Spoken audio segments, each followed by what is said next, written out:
Hello friends, welcome to Lakshmi ఒలువులాస్ kitchen. నేను మీ లక్ష్మి. ఈరోజు వీడియోలో కోకోనట్ పులావ్ ఎలా చేసుకోవాలో చూపిస్తున్నానండి. కొన్ని చోట్లయితే ఈ రెసిపీని కొబ్బరి పాల అన్నం అని లేదంటే కొబ్బరి రైస్ అని కూడా పిలుస్తారు. ఎలా పిలిచినా దీని టేస్ట్ అయితే చాలా బాగుంటుంది. ఎందుకంటే ఇది కొబ్బరి పాలతో చేస్తాం కాబట్టి ఆ ఫ్లేవర్ చాలా బాగుంటుంది. ఎటువంటి కర్రీ కూడా కాంబినేషన్గా అవసరం లేకుండా ఓన్లీ ఈ రైస్ చేసుకుంటే చాలా రుచిగా ఉంటుంది. ఎలా చేసుకోవాలో ఈ వీడియోలో చూపిస్తున్నాను. సో మీరు కూడా చూసేయండి. స్టార్ట్ చేద్దాం. ఇప్పుడు స్టవ్ ఆన్ చేసి కుక్కర్ పెట్టుకొని ఇందులో 2 టేబుల్ స్పూన్ల ఆయిల్ వేసుకోవాలి. అలాగే 2 టీ స్పూన్ల నెయ్యి కూడా వేసుకోవాలి. మీకు నెయ్యి ఇష్టం లేకపోతే స్కిప్ చేయండి. ఇది వేడైన తర్వాత ఇందులో 4 మరాఠీ మొగ్గలు, 3 బిర్యానీ ఆకులు వేసుకోవాలి. అలాగే 2 యాలకులు, 1 ఇంచ్ దాల్చిన చెక్క, 4 లవంగాలు దంచుకుని వేసుకోవాలి. వీటితో పాటు 1 టీ స్పూన్ సోంపు కూడా వేసుకోవాలి. ఇవన్నీ 1 నిమిషం పాటు వేయించుకోవాలి. ఇవి వేగిన తర్వాత ఇందులో ఒక ఆనియన్ని ఇలా సన్నగా పొడవుగా కట్ చేసుకుని వేసుకోవాలి. ఈ ఆనియన్స్ కూడా 1 నిమిషం ఇలా కలుపుకుంటూ వేయించుకోవాలి. ఆనియన్స్ కొంచెం తొందరగా వేగడం కోసం ఉప్పు వేసుకుంటే తొందరగా వేగుతాయండి. నేను ఇక్కడ పులావ్కి సరిపడగా ఉప్పు మొత్తం ఇక్కడే యాడ్ చేసుకుంటున్నాను. మీ టేస్ట్కి తగినంతగా వేసుకొని ఒకసారి మళ్ళీ కలుపుకొని ఆనియన్స్ వేయించుకోవాలి. ఈలోగా మనం బాస్మతి రైస్తో చేస్తున్నానండి నేను. సో ముందుగానే రైస్ నానబెట్టుకున్నాను. అలాగే కొబ్బరి పాలు కూడా తీసుకుని రెడీగా ఉంచుకున్నాను. ఇక్కడ నేను 1 కప్ రైస్కి 2 కప్స్ కొబ్బరి పాలు తీసుకున్నాను. ఆ కొబ్బరి పాలు కూడా చిక్కగా చేసుకుంటే రైస్ చాలా టేస్టీగా ఉంటుంది. లేతగా ఉన్న కొబ్బరికాయ అయితే బాగా చిక్కగా పాలు వస్తాయి.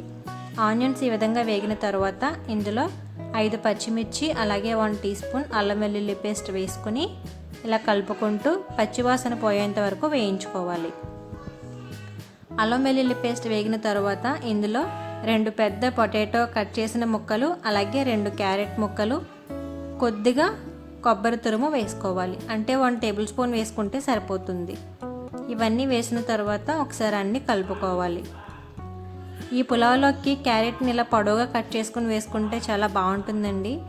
అలాగే ఇవి కలుపుకున్న తర్వాత ఇందులో కొద్దిగా కొత్తిమీర, 2 రెమ్మల కరివేపాకు కూడా వేసుకోవాలి. మీకు ఇష్టం ఉంటే పుదీనా కూడా వేసుకోవచ్చండి. నా దగ్గర లేదని నేను వేయలేదు. అది కూడా వేసుకుంటే చాలా బాగుంటుంది.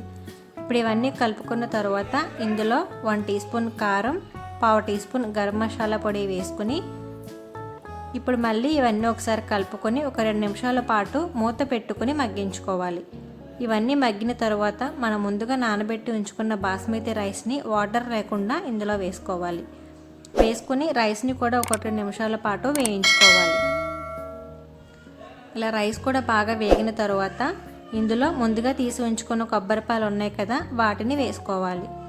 కొబ్బరిపాలు వేసిన తర్వాత ఒకసారి మొత్తం కలుపుకొని ఒకవేళ సాల్ట్ ఏమైనా పడుతుంది అనుకుంటే ఇప్పుడే యాడ్ చేసుకోండి. ఇప్పుడు మూత పెట్టుకొని విజిల్ పెట్టి హై ఫ్లేమ్లో 2 విజిల్స్ వచ్చేంత వరకు ఉడికించుకుంటే సరిపోతుంది.